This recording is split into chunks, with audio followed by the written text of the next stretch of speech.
Okay, we're live. Okay, 3, 2, 1. Hello, everyone. Welcome to episode 127 of Security on the In30 Network. Today's topic is national security letters. The one, the many, the all of them, but they're really none of them. They don't exist. Tom, do you have a national security letter that I don't know about? I have no comment. So, yeah, Yahoo got a few national security letters that we just found out. So I guess the story goes a couple years ago that the three-letter agencies came to Yahoo and said, we need all the emails. And Yahoo said, of whom? And they said, of everyone.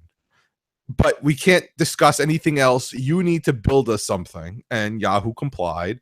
And now all our emails are searchable and indexed. The very good news is it's Yahoo search. It's not Google search. So the NSA will spend years trying to find literally anything without any hope of ever finding anyone. Look, it's just they came there, and Reuters has the exclusive. We'll link. It's already linked in the show notes. Great thing about Google Hangouts and streaming, we can put the show notes ahead of time. And basically, they approached Marissa Mayer and Alex Stamos, and they said, we need this. And I guess Marissa Mayer complied. Alex Stamos said no and eventually left. But yes, they built a thing that would search all the emails. Now, again, was it useful? I don't know, but they're just sucking the data in so they can go back and search. Remember, Google indexes the entire internet that's dynamic and searches everything really quick. So I'm sure with the right regex expressions, they can get a whole bunch of information really quickly. And that's a little scary, or a lot scary. So what the NSA requested is they said, hey, can we, we all know about Apple. We talked at length about what the FBI asked Apple to do and how it was unprecedented that the feds were asking Apple to build something, to build a backdoor into their software. And Apple said no.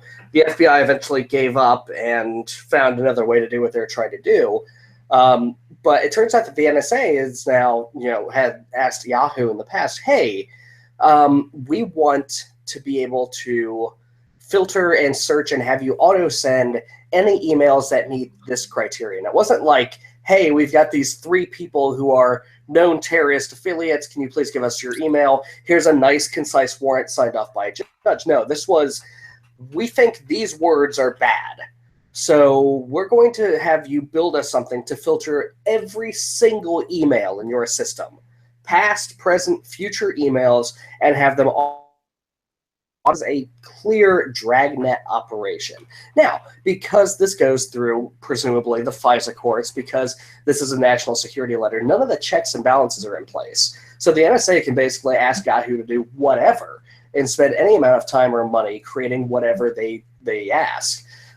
This is clearly an issue. Now, Alex Stamos, the former chief security officer at Yahoo, great person, does good work, had talked before, had given talks at DEF CON about ethics in security and ethics in hacking.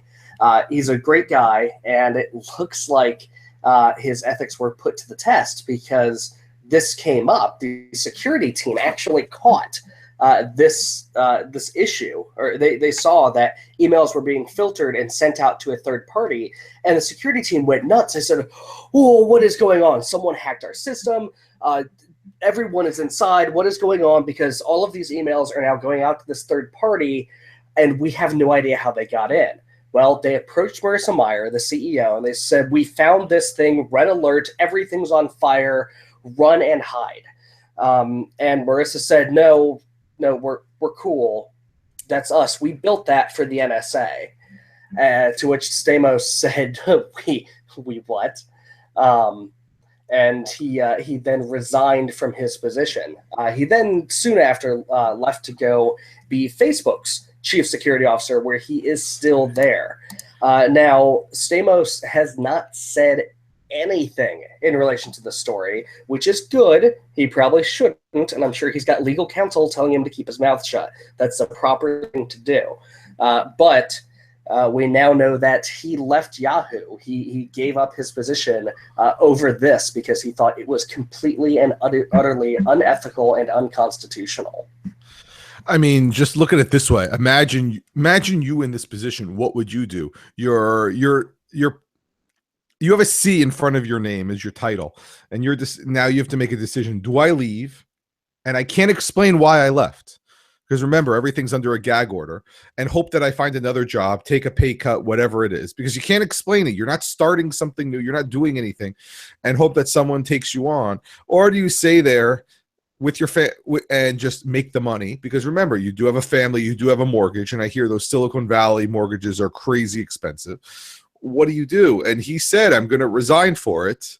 I mean, he did not whistle blow. He did not say anything. He just left. He cited actually a really good excuse. I don't like the way that we're storing emails or something like that. Email is not as secure as it can be. And we go from there. The question I have, and hopefully Tom can answer, is this related to the database breach from Yahoo a few weeks ago?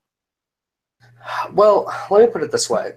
So in this article, what has come out is that the Yahoo security team found out that this surveillance dragnet, this giant store and forward email database, was actually built in such a way that hackers and third parties could get into the system. It wasn't like wide open, like, hey, here's everyone's emails, but there's a bug in the way it was programmed. And by exploiting that system, yes, they could get access to all of this super sensitive information that the NSA was demanding. It was not built in a proper way, and we don't have any proof. We have no idea if this was related to the massive password breach, but I wouldn't say that it would be out of the ordinary if it was.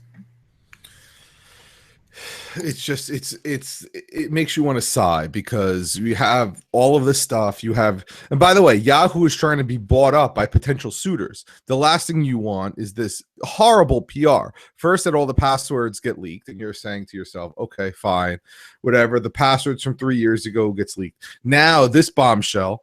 I mean, you're just tanking Yahoo's value for all of this. And again, if you're Marissa Mayer, if you're Alex Stamos, what do? I mean, you can't say no. That's the problem. You get a national security letter, you have to comply. The only thing you can do is you can try and fight it, but then it comes out in court. You can try to minimize your logging, but that's hard to do, at least with email. So there's very few things you can do other than just to comply or try to fight back, but you're probably going to lose. Tom, I think we lost Tom. Tom's frozen. So what I was going to say is, so I mean, the running joke was, there's a couple of jokes with this, that Yahoo made a search application. So hopefully your email is still there, because it's really Yahoo searching it, and they clearly didn't work with search. So maybe if Google was there. Tom, you there? The problem that I have, and I'll wait for Tom to come back, is that what do we know if Bing or Live.com or Google.com or iCloud or any of the other email services have this problem? Because in this case, what's going on? It's you have these emails. Oh, I hear you. Oh, we heard you. So what's going on in this case is that we don't know if Google has it. We know that Apple has some security vulnerabilities, but what else is going on? Because for all we know, Google has this, and they've been doing it as well. So we have to move on from there. Tom?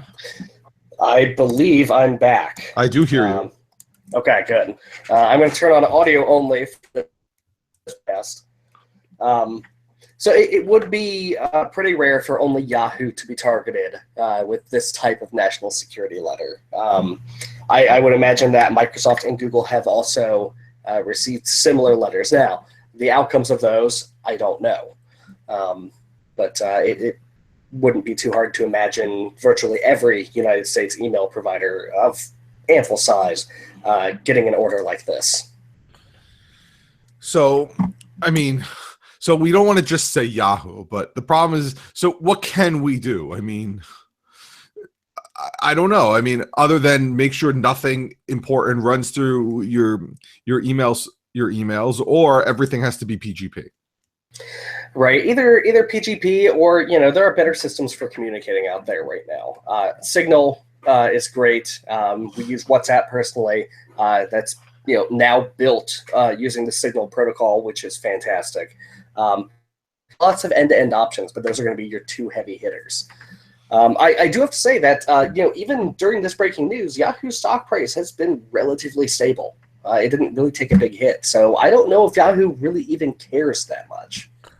I mean, how many people actually still have a Yahoo email? I mean, a billion people do. Yahoo is probably number one. I think it was Microsoft, Hotmail, then Yahoo, then Google for a very long time. But people still use their Yahoo email address.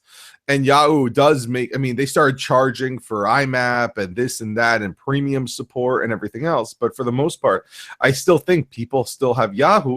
They're just, I guess, changing their habits. We're not emailing our friends anymore. We're using email for spam and bacon type things, but our friends are all on text message. So, I mean, it's not the end of the world, but still not great. Yeah, it really, the big surprising thing, the thing that we can take away from this is to understand that, yes, these security dragnets are happening. They're still happening. They're not old news. It's not just limited to Prism or the stuff that got dropped when Edward Snowden did the country a service and whistleblowed and let all this stuff out. These sort of things are still happening. The national security letters are still going out. The NSA is not done.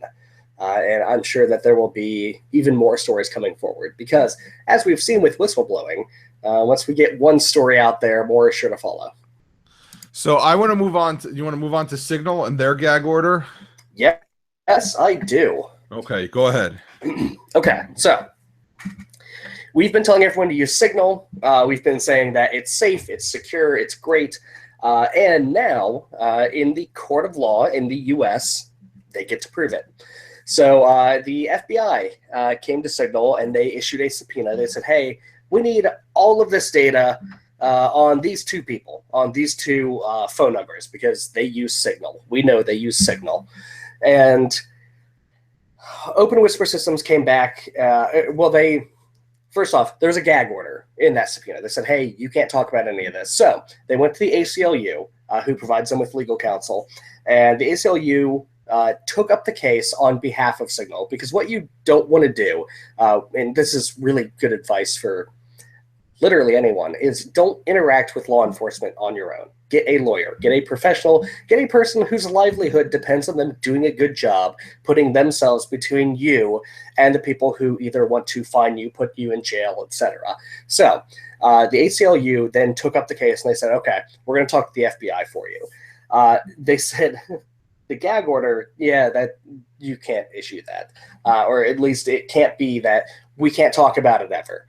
We have to be able to talk about it with certain redactions in place. And that's why this is coming out. Signal did provide the data that the FBI was asking for, everything they could, which involved two timestamps. The first timestamp being when those accounts were created. And by the way, only one of the accounts actually existed in Signal. The other one didn't. So they provided the timestamp of the date that that person's account was created, and the timestamp of the last time that person's device had connected to the Signal servers. And that is the only information.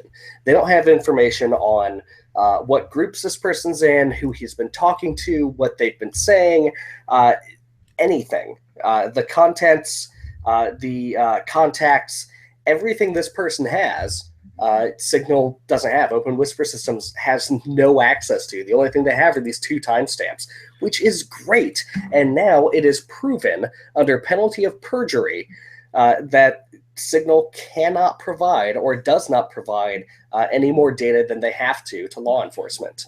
Now, they did this in Unix milliseconds, which is also awesome. This in Unix time. Yeah, so that means that you just one more step in having to convert it to actual time, which is just, I think, is awesome. It was fantastic. They are the truest of nerds, and I mean that with with the dearest of intentions. So it just goes to show that what they're saying is actually correct, and this is really good news, because we always have this argument of, yeah, WhatsApp and Facebook is using Signal, but what's in there like that they can actually provide? And here it is. Here comes Signal saying, if this is all we got. We have nothing else. But by the way, your account number, which is your phone number, they can provide to them, and they can provide when you connected, which maybe they can the triangulate from something else from there. But again, all Signal has is your phone number and when you connected. Yeah, it really goes to show that, Open Whisper Systems has built something truly fantastic that we should all be thankful for. And I would like to mention that Open Whisper Systems does not sell anything. They don't have any ads. They don't have any corporate sponsors. They exist on your donation. So if you would like to say thank you, if you would like to hand them a chunk of change for all of the fantastic open source free work they've been doing for the number of years they have, go over to the Open Whisper Systems website and donate. Now, my question is, so we talk about how WhatsApp and Facebook Messenger and Google Allo all incorporate this. Now, what happens if this same gag order went to, I guess, Facebook? What Facebook can provide more data, but the contents are still encrypted that can't be read. Right. The contents of your message couldn't. Now, theoretically, Facebook could provide the phone number that you signed up with. They could then use Social Graph to link that to, well, this phone number also belongs to this Facebook account, and this person uses two-factor authentication, so we know it's their Facebook account, because they use their text messages as a code to log in. They could then provide, theoretically, we don't know how WhatsApp works entirely on the server side, so they might be able to provide contacts. The data, the text, the calls, all of that is going to be encrypted. All of that is end-to-end encrypted, and WhatsApp and Facebook can't do anything about that. They can't hand over any of that. But the metadata, they could. They theoretically could give that up, carte blanche. I mean, I guess the question is, being security conscious, you want to have a group with your friends. How should you do it? And I'm still happy with WhatsApp, because you know what? They're going to find that. I feel like they're going to get this information from somewhere else. And yeah. I will say, I like WhatsApp. I think it's far more usable than Signal is right now. That's one of the things Signal can and is working on. But if you are truly paranoid, if you want to truly be secure, and if you're if you haven't moved to anything, if you're still using Google Hangouts or Facebook Messenger, and you want to move your friends and family to a new messaging app, just go secure by default. Go to Signal. Try out the pain point for me is the lack of a really good web app. They've got a Chrome app that's kind of it doesn't really work too well.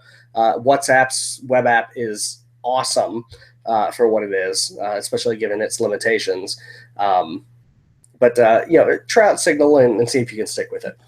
You get one shot to move people over, and if you didn't move them over with if people didn't move over with iMessage, you get one shot. So and the other thing is, like, you and I and a lot of other working people, we sit at our keyboards all day. So having to message from the phone makes it look like you're not doing work, and you have the small keyboard and everything else.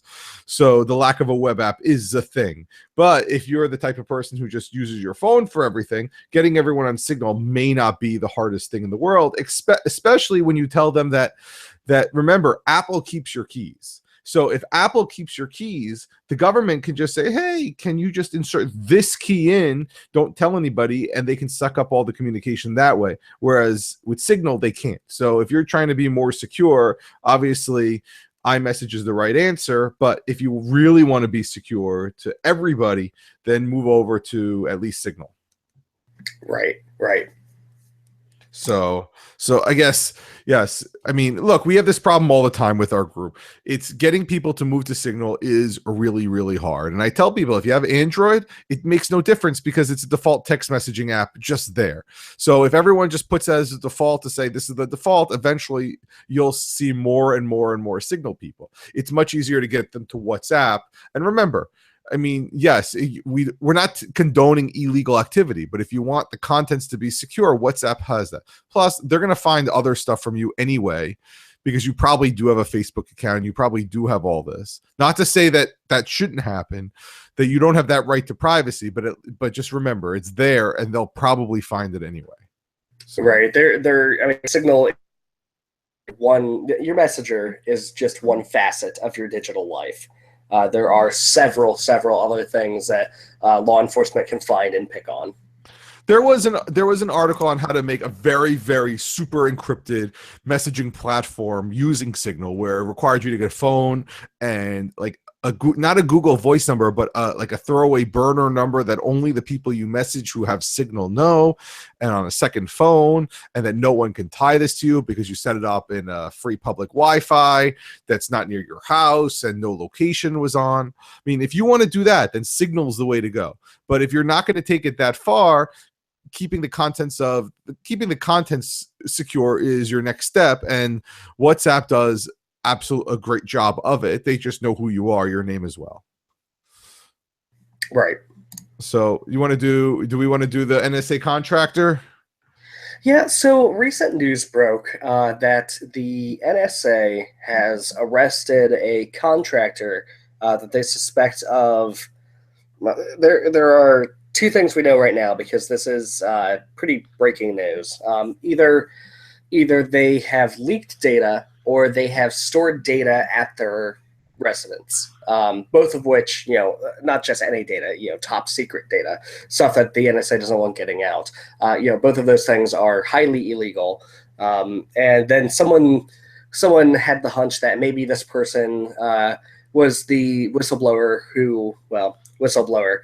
the person who sold NSX technology to the shadow broker group, who's been auctioning off NSA tools left and right. We don't really have a lot of information at this point. I don't want to speculate too much, but this is a developing story that I'm sure we'll have a lot to talk about here soon. And if you would like to keep up with all the latest and greatest developments on this story through the filters of these two hosts of this amazing podcast, you should join our WhatsApp group. It's free, it's shiny, and there are puppies. With masks on. Yeah.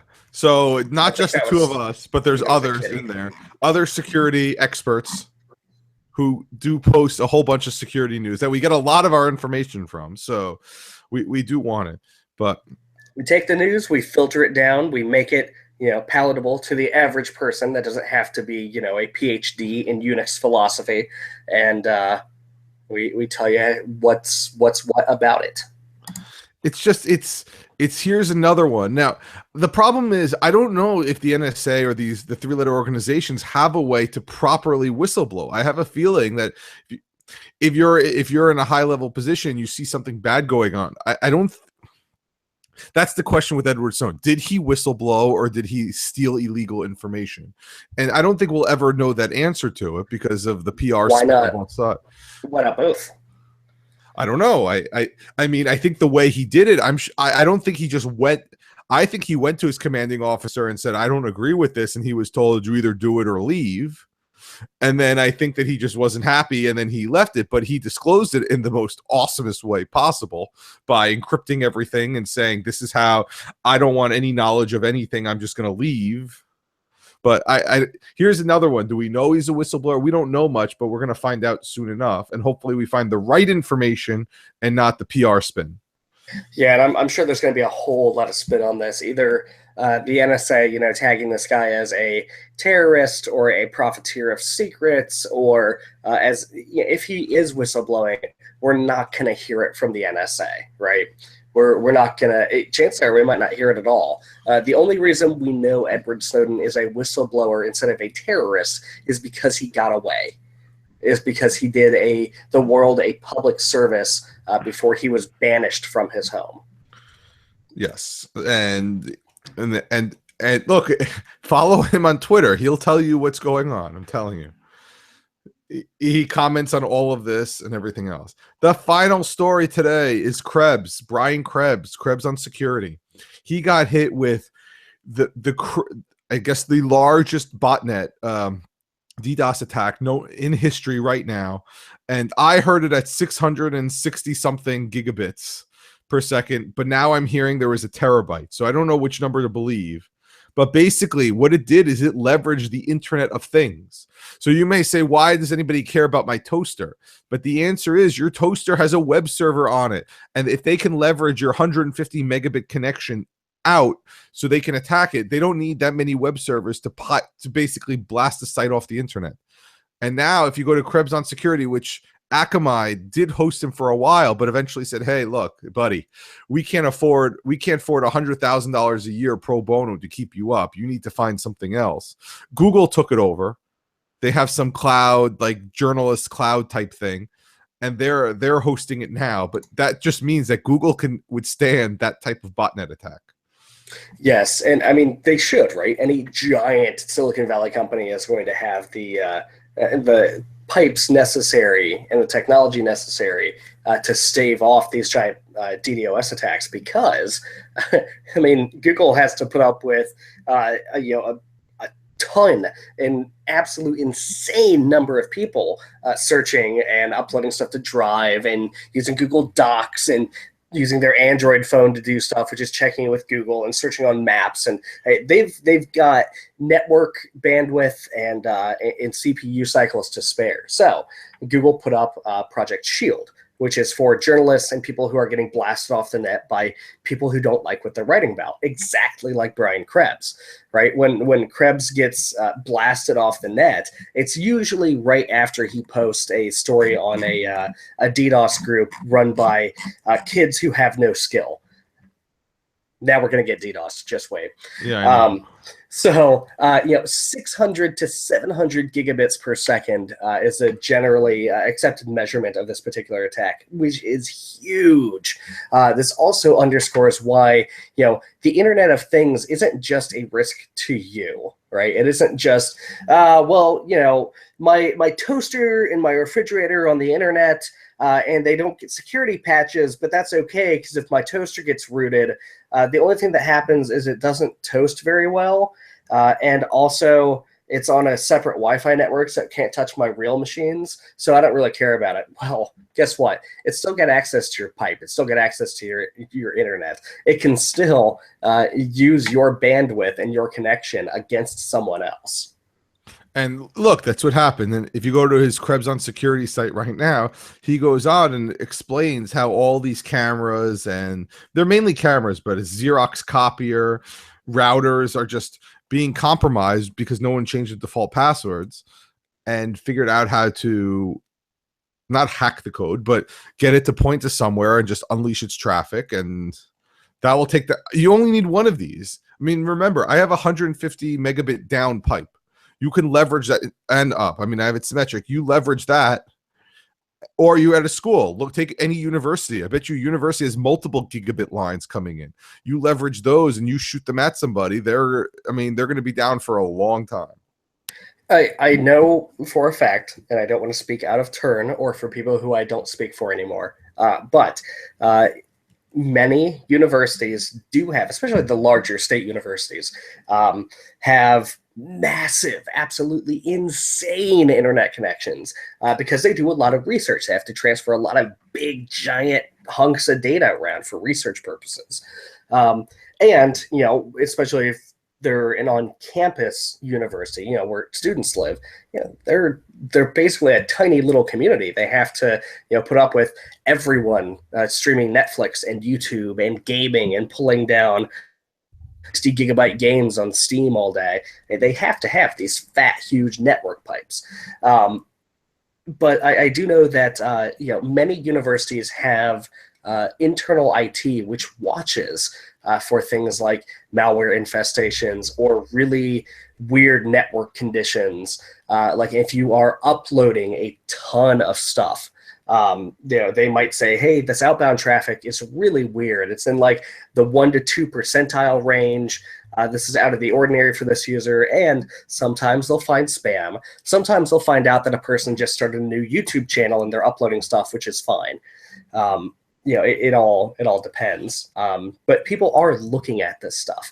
The issue is you get these Internet of Things items in the hands of the everyman. The everyman isn't looking at PCAPs or network logs or anything. They just put the light bulb in and control it from the cool app on their phone, and the light bulb watches them at night, or whatever IoT things do when they're compromised. And then when they're not transmitting all of your data back, they are then executing DDoS attacks against great journalists. Look, the IoT phenomenon, it's not your Nest thermostat is going to raise the temperature or your lights are going to flash just randomly. Like, that does happen, but most likely they're using your traffic as a botnet, as we are clearly seeing. I mean, right. You won't know the attack until it's too late. So anyway, with that said, we are at our 30 minutes, so we will end now, and we will see everyone next week. See you, everyone. Bye.